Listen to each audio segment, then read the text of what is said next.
Thank you all. I'm overwhelmed with gratitude for the trust that you've placed in me, and I will give it my very best. And I want to thank you, Gary and Chris, for a great evening, wherever you are. There you go, and congratulations, Chris. And congratulations to each of the new Order of the Golden Heart members. You're inspiring people, men, and I have a sneaky suspicion that it's not just SIGEP that appreciates you, but it's the communities where you live and your families, the lives that you touch. And so it's fitting that we recognize you tonight, so congratulations. I also would like to congratulate Grand President Tom Jelke for a remarkable 2 years. I said this in front of the legislative group today.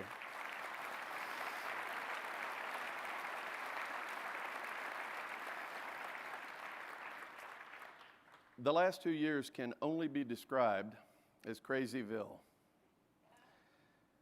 Tom coolly and rationally shepherded our national board through our work, focusing on mission and getting better every day. And most importantly, he focused on getting us to finish a strategic plan that was a pretty big lift. A plan that will completely remake SIGEP as we know it today if we're able to accomplish it. So Tom, if I could invite you up, we have a crystal gavel for you. On behalf of the entire Grand chapter, I want to thank you. And I also would like to take the opportunity to thank Rebecca, your beautiful wife, and your boys.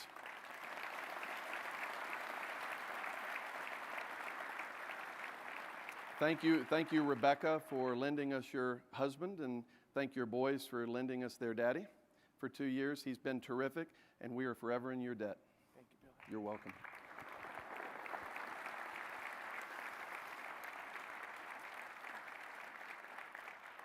I also would like to thank my family.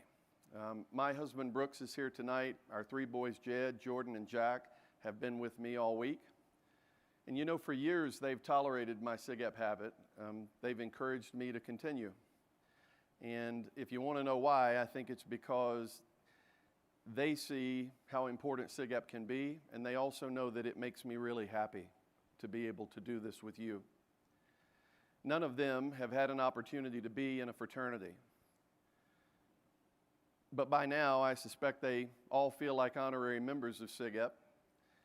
The boys have even an adopted SIGEP Uncle Sean. And since all 3 boys are adopted, they uniquely understand the power of choosing your family, the importance of belonging to something that's bigger than yourself. And as my family adopted SIGEP, SIGEP has adopted my family. You have embraced them. You've embraced them unconditionally, all of them. And I just want to let you know that I'm very grateful for that.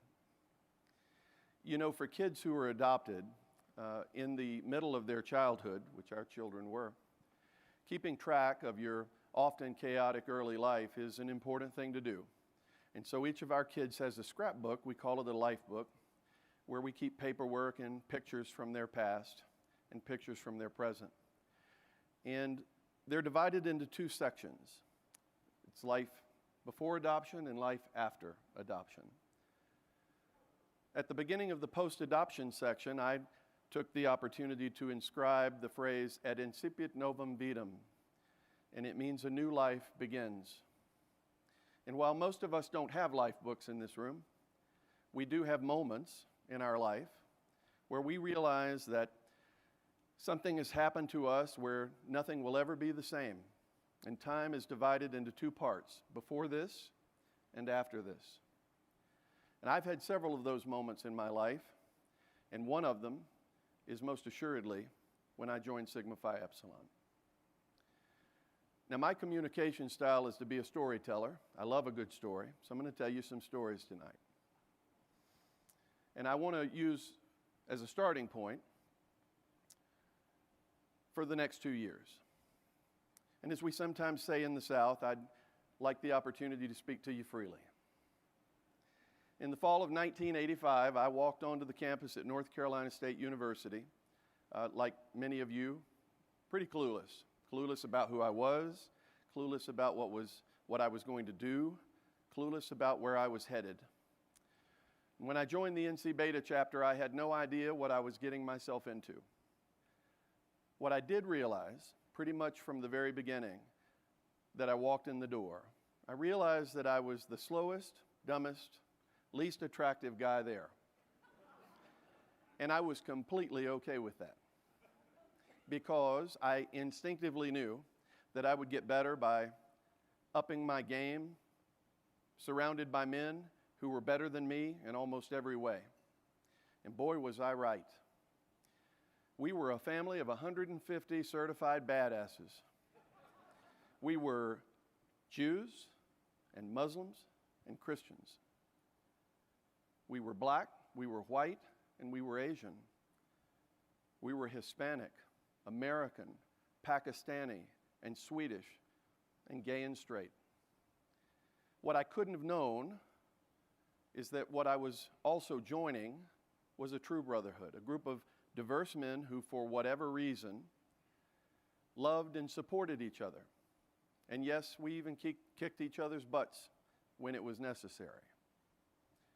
It was a place where we joined hands and we said, you know what, we're going to do this together, and we're going to get better for it. And that sense of community has followed me the rest of my life. And I've been chasing that ideal, my undergraduate experience, since the day that I started volunteering. I half-jokingly refer to my undergraduate days when asked about it as, holy shit, what an experience.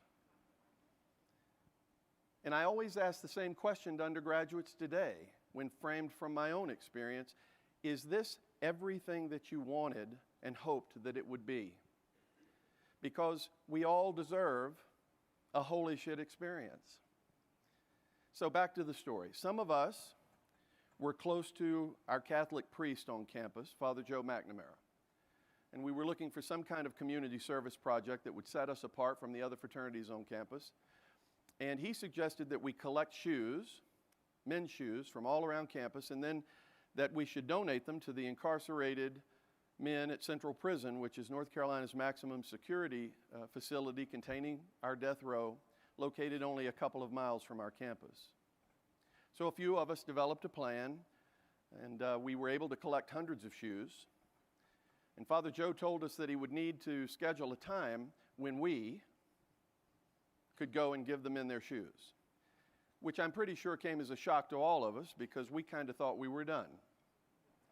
So about a month later, Father Joe told us the date and informed us that if we were willing to join him, he would like for us to participate in a washing of feet ritual, where we would wash the feet of some of the men and put their new shoes on their feet. Now, to say that we were not excited about doing that would be an understatement. So on a cold Sunday afternoon, a couple dozen of us traveled over to Central and went into a room where Father Joe was waiting and had lined up some chairs and some buckets and some water and brushes and towels. I remember it like it was yesterday. And as groups of shackled men were brought in, they were allowed to sift through the shoes, pick any pair they wanted, sit down. And as each group came in, Father Joe would read a passage from the Christian New Testament, the book of John, chapter 13. It details Jesus' washing of the feet of the 12 apostles at what Christians refer to as the Last Supper. For group after group, Father Joe would say, "If I then, your Lord and teacher, have washed your feet, you also ought to wash one another's feet. For I have given you an example that you should do as I have done to you." And then he would sit down, get down on his knees, invite the men to sit, and he began to wash their feet. And we followed his example, and we did the same. I was a nervous wreck. I made it perfectly clear I was not going to make eye contact with anyone. And after a few groups came and went, an older gentleman sat down in front of me, and as I began my routine, he said, "My name is Toby, but they call me Pop. You see, I've been here a long time." And I just kept doing my deal, not making eye contact. And he said, "Am I scaring you?" My answer was, "Nah, I'm good. And he said, because you sure look scared. I can see it in your eyes. And my response was, well, what do you see? And he said, I see my reflection. And all the hair on my body, I had more hair then, stood up. And I was overcome with this sense that I was right where I was supposed to be. And afterward, I said something stupid to Father Joe. I was trying to be enlightened about how important forgiveness is for all of us. And he said, well, you know, forgiveness is between them and God. And maybe today it was just our job to help arrange the meeting. I tell that story partly because it's a pretty cool story, but also because it's an example of something transformative that's happened to me directly because of my experience with Sigma Phi Epsilon. There are about a dozen of my guys here that have come out to Denver to be with me tonight, which I very much appreciate. And each one of them can tell you other stories, some of which happened as undergrads, some of which have happened to us since we graduated, but all of which happened to us because we joined together in a community when we were young, daring to do things we would have never done by ourselves. It's pretty cool stuff. So yes, we were strange. And it was okay to be strange. After 54 years of life, I've discovered that what makes you strange is what makes you powerful. It's what made us powerful. Our founders declared that this fraternity will be different. Sigma Phi Epsilon in that context is kind of low-key strange. And we repeat that all the time. But what exactly does it mean today? Different than what? And different why? If we're just talking about being different than other fraternities, isn't that sort of like grading ourselves on a curve? Isn't it sort of like being the tallest person in a room of really short people? Look, I want you to understand I have no problem with being different, but I kind of wish that our founders had said that this fraternity will matter. Because there's so much irrelevance in life. And the search for meaning and integrity, true relevance, is timeless and speaks for itself. Now, I believe Sig Ep, at our best, has never mattered more than it does today. And so you might be thinking, well, what are we at our best? At our best, I think we're a family. We're a community united by shared values. We're a way of life based on things of the heart that are tempered by balance and brotherhood. And at our best, we innovate, always searching for a better version of ourselves. And in doing so, we make new mistakes. We encourage each other to be good bringers, world changers, love givers, and hope spreaders. You know, in the business world, ROI means return on investment. And for Sig Ep, at our best, it means return on integrity. And perhaps, at our best, what starts here, in this room, in this life, will change the world. So why now more than ever? I don't have to tell anyone here that things are not as they should be in our country. After the last year plus, I often hear people say, and I've said it myself, I can't wait for things to get back to normal again. But there's nothing normal about what's happening in our country right now. We spend our days inhaling our own digital exhaust, overfed, undernourished, drowning in information and starving for wisdom. And so, what do we do then when the old ways don't work anymore? You know, we broke records last year for all the wrong things. Overdose deaths in our nation soared to a record 93,000 people, far eclipsing the previous high of 72,000 just the prior year. And on top of all of that in America, there are twice as many people who die from suicide annually than by homicide. Community, then, has never been more important than it is today, and it's probably because, let's admit it, it's never been more scarce. Isolation is in crisis territory, particularly for men, and it's getting worse. In 2000, 20% of Americans reported that they feel lonely on a consistent basis. By 2010, that rate had grown to 37% for men, and by 2019, just the year prior to COVID, almost half of all men in America reported that they feel lonely on a consistent basis. We've never been more connected, and at the same time, we've never been more lonely. Today's young men are coming of age at a time when we're renegotiating what it means to be a man. While this presents new challenges and reopens old wounds in our society, it also creates additional opportunities and reasons for students to seek out our brotherhood. Many men do not seek help, and you know this, many men do not seek help when they need it, in large part because help seeking goes against many of society's images of masculinity. There's a belief that in order to go from being a boy to a man, you have to become emotionless. Emotional isolation. Isolation is a huge predictor of all sorts of health problems. Some psychologists even compare isolation to having the same effects as smoking a pack of cigarettes a day. And we've taken basic human capacities, which is to think and feel, and we've given them a gender. And we've made thinking a masculine thing, and we've made feeling a feminine thing, which doesn't make any sense because all human beings think and feel. But we've gendered them. So we're asking boys to disconnect from a core part of their humanity. We're all born human, and we're all born with the capacity and the need to connect to others and to have community and to have positive relationships.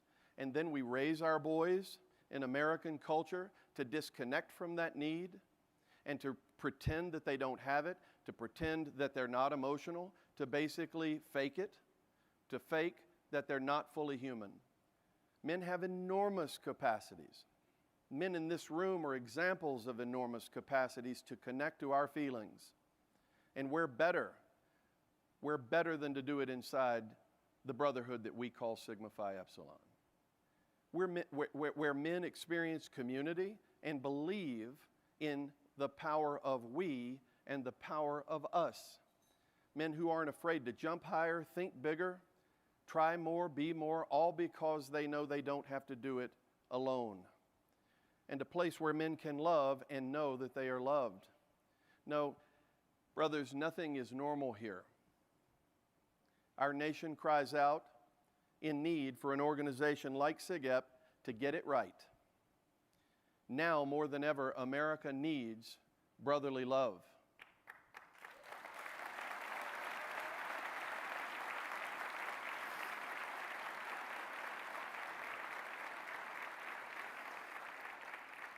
Now, some of you might have noticed that we've gotten a little bit smaller over the past few years. A few years ago, our national board made the strategic decision to change our approach to closing chapters. Up to that point, closing a chapter usually was a reactive process. So something went wrong, policies were violated, chapter was closed. Now, following the deaths of 20 men in the fraternity world in a 3-year period, insurers wholesale fled the market and rates skyrocketed. And your national board said, enough is enough, and it's over. We made the choice to adopt a virtual zero-tolerance policy based purely on value misalignment. As a result, we've closed any chapter that was deemed to be misaligned with our values. We did it intentionally. We knew that the cost would be high. We didn't know where the bottom was, but we knew if we didn't find it, the bottom was going to find us. So we've shrunk. We've shrunk from 230 chapters down to 196 chapters today. And I want you to know that as a result, our insurance company hasn't paid an insurance claim in the last 5 years.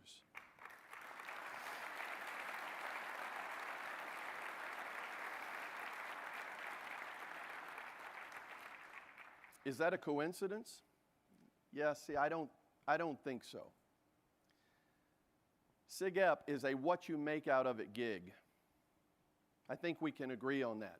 And some chapters want to make chicken salad, and some chapters want to make chicken shit, and the chicken shit chapters have got to go because the stakes have never been higher.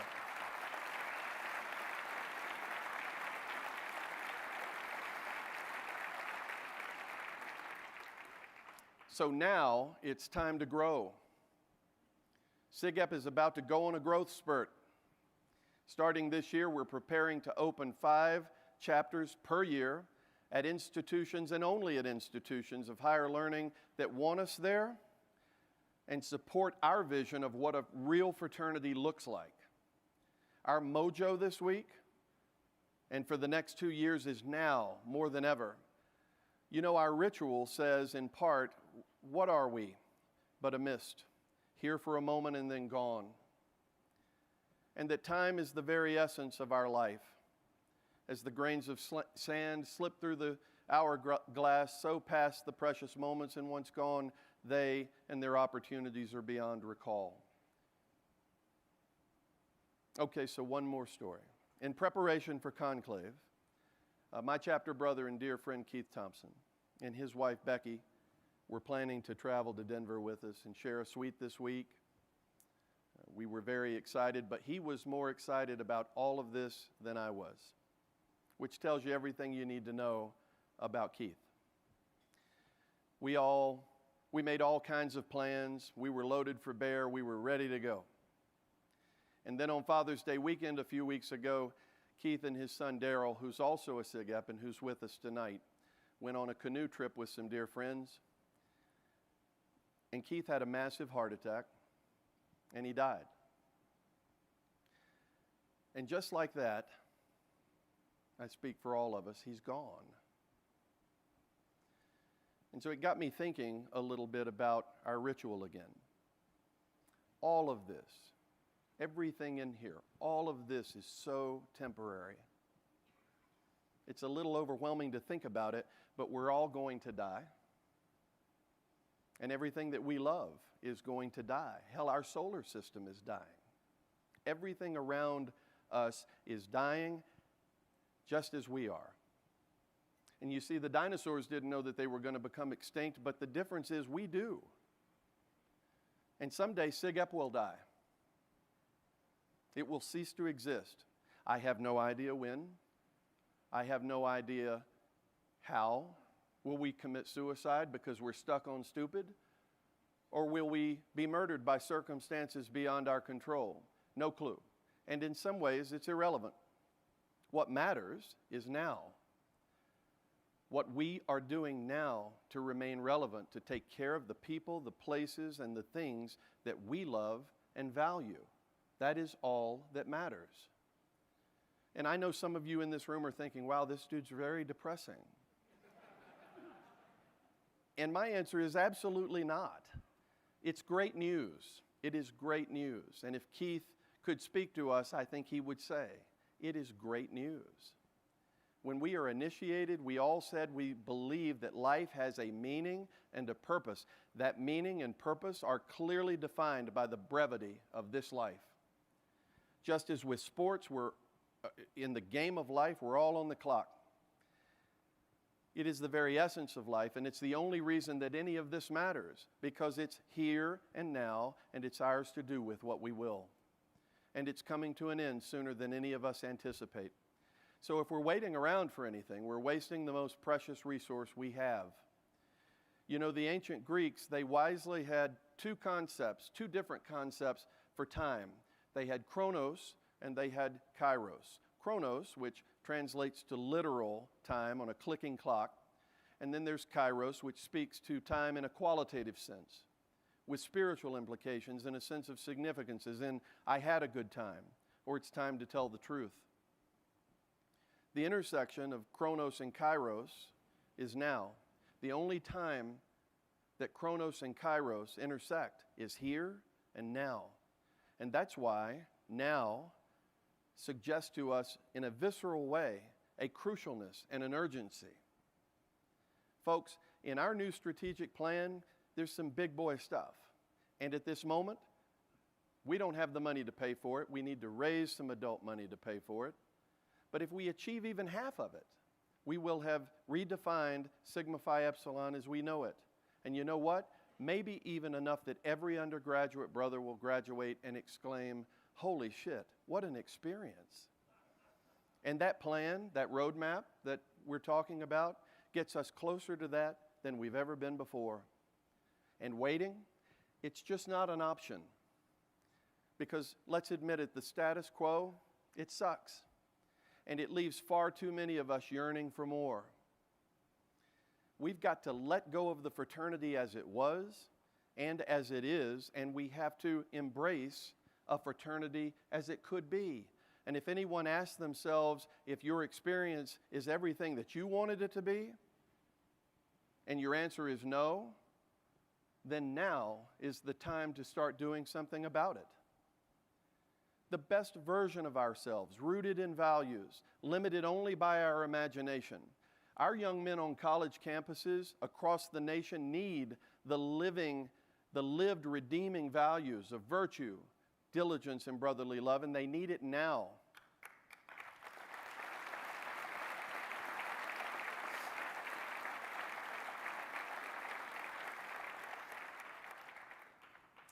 And to those in this room or in the interfraternal world or even in higher education who would defend or protect the status quo, who tell us these are the rules and this is the script, bullshit.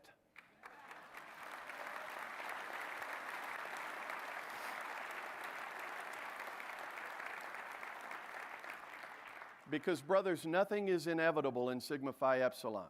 This is our fraternity, and we can do with it whatever we need to do to live out our values with ruthless determination.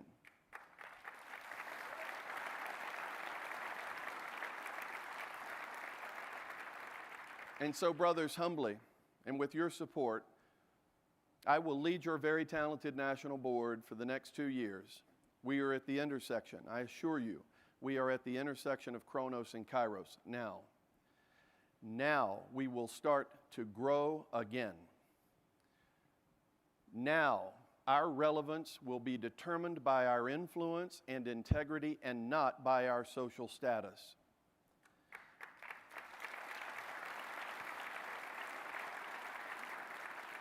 Now we will prepare to raise the most money in fraternity history so that we can deliver the very best experience in fraternity history. And now we will battle the forces of isolation and loneliness with the most powerful tool that we have, brotherly love. Now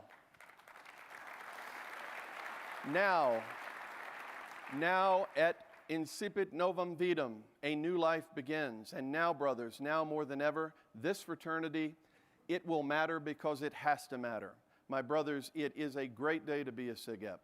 I thank you, I love you, and I wish you all a very good night.